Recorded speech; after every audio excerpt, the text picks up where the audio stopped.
Welcome to my channel. Guys, the earthquake has finally happened. We are all asking, what was Musalia Mudavadi's earthquake at the Bomas of Kenya?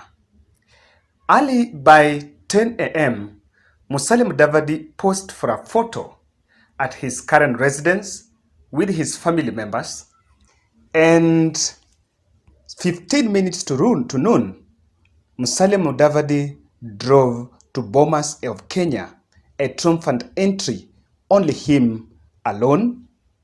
And we saw that it was all well until they went to the auditorium. Minutes later, he was joined by Kalonzo Musyoka, Gideon Moi, Moses Wetangula, and I have also seen Cyrus Jirongo. I think I have not seen Cyrus Jirongo. And these three fellas. So the session went on.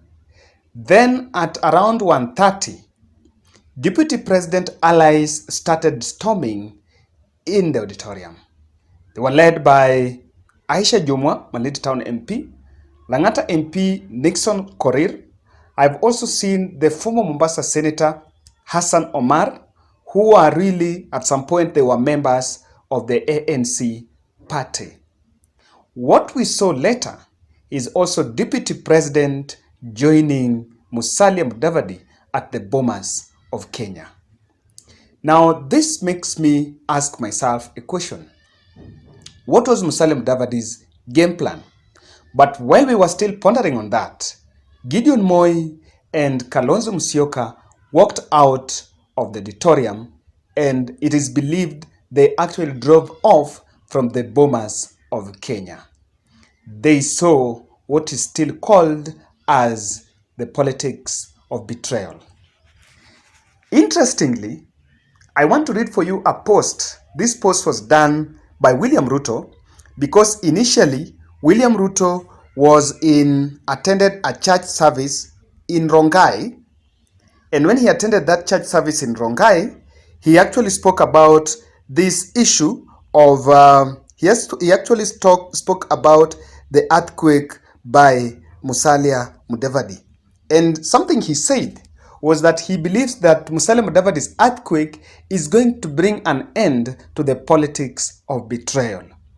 Coincidentally, Musalia Mudavadi was betraying the One Kenya Alliance members and invited William Ruto in that meeting. Now, why did they walk out? As I said, they saw the face of betrayal. If you're new to this channel, take a second and subscribe, and also make sure you give us your feedback on Musalia Mudavadi's move. As of now, we still just want to analyze that move to invite William Ruto in that NDC. But let me say something before I even analyze on this move by this One Kenya Alliance principles to walk away, is that one, I have realized that just the kind of organization that was there, Musalia Mudavadi might have got some support from William Ruto. Why am I saying this?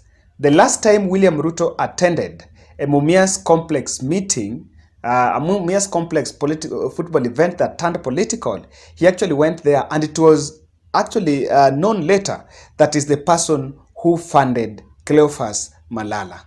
Now, today I want to say categorically that whatever is happening at Bomas of Kenya have really fully been funded by Musalia Mudavadi. Now, there is a miss in Musalia Mudavadi's move. I want to play for you a clip by Cleophas Malala. He was being interviewed sometime earlier in the day, in the morning, where he said that whoever you see at NDC will be their friend, but whoever is not there is not their friend. That is something that Cleophas Malala spoke about. And he said that they are only going to invite people who are not their competitors. But people who are their competitors are not invited in that NDC. What does that mean? That initially, really, William Ruto is not their competitor. And that, just on that ground, categorically, I want to say that Musalia Mudavadi have actually joined William Ruto. And it is not Oka. Because if indeed Kalonzo Musyoka and Gideon Moi were comfortable with William Ruto being there, then they wouldn't have walked out from that meeting. That walking out, I can tell you, is very significant. It's very has very dire implications on Musalia Mudavadi and Ruto friendship. Let me say this. First, listen to this clip by Cleophas Malala. No option. But what I want to make it very clear today is that we have only invited our friends in this NDC. We have not invited our competitors because this is a strategy meeting. This is a preparatory meeting ahead of the 2022 general elections battle. And therefore, we cannot again be dining with our opponents. So whoever you will see here today, mark him as our friend. Whoever you will not see here today, mark him as our competitor. According to Cleophas Malala, William Ruto is not their competitor. Even though in that NDC, Musalia Mudavadi was actually endorsed to be the ANC flag bearer. So he's endorsed as a presidential candidate, and on the other side, he's also inviting other presidential candidates. Another observation that I also saw that now the political matrix is now gaining momentum. I am not seeing a strong presence of Central Kenya MPs. I will not be shocked when I see the next day these MPs from Central Kenya that have been trooping around William Ruto now coming out to say that they are charting different political paths. I analyzed in this channel that there is a team around William Ruto that do not want Musalia Mudavadi. That team is the team that involves Rigathi Gachagua and Ndindi Nyoro, because they know that Musalia Mudavadi, when he joins William Ruto, he is in contention for the position of running mate. So if you ask me too, William Ruto seems to have shot himself at the foot. But just hold on there. Let's go to Kalonzo Musyoka and Gideon Moi walking away. What that means is the face of betrayal. If Musalia Mudavadi just wanted to invite William Ruto, the same way he said that Raila was persona non grata, he would have also made it clear to One Kenya Alliance that they are also persona non grata. They are not invited in One Kenya Alliance. Not in One Kenya Alliance, in that ANC National Delegates Conference. Because if you know very well that these people are in contention for the presidential ticket at One Kenya Alliance, then you invite William Ruto. What is the meaning? I think where Kalonzo Musyoka is, he's seeing the face of betrayal. Now, why do you think William Ruto is making this move? Why? What is the earthquake?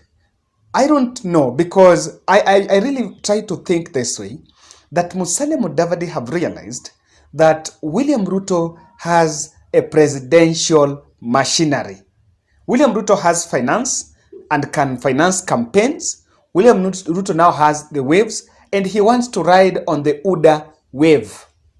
He actually wants to ride on the wave that William Ruto have already created.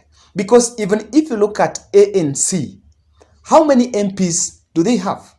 They lost Ayub Savula, who have joined DAPK, the party of Eugene Wamalwa, and has been announced there as the deputy party leader. They don't have any single governor.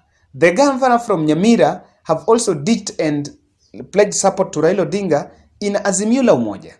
Now, I'm going to look at it critically this way. First, that who gains in this? I think on the other hand, William Ruto have lost in this merger. And this is the loss to William Ruto. Because the Central Kenya MPs are going to read suspicion. I have not seen their presence there too much. I've not seen much of their presence there.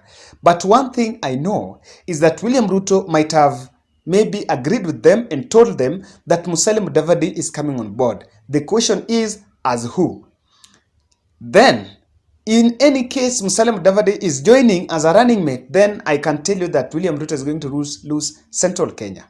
On the other hand, if Musalia Mudavadi opts to join UDA and not to get the running mate position, then I can tell you this, that the Western vote, the people who are angry with Musalia Mudavadi, are going to make sure that the people who are angry with him are going to make sure that Musalia Mudavadi is voted out and they vote for Raila Odinga. There is a question of, Cleophas Malala spoke and said they can only work with Ruto, Raila and any other person on condition that they support Musalia Mudavadi. Is there a possibility of William Ruto supporting Musalia Mudavadi in 2022 as a secret card to make sure that they defeat Raila Odinga and President Uhuru Kenyatta? I want to believe that one is not going to sell out against Raila Odinga. If Raila Odinga is going to face Musalia Mudavadi in the ballot on 8th August, I can tell you, by 8 a.m., Raila Odinga will be announced the president. Because again, Musalia Mudavadi doesn't have supporters that can wreak havoc. Guys, that's just my analysis on this. I'm still continuing and I'm come back with critical analysis on this move by Musalia Mudavadi to work with William Samoei Ruto.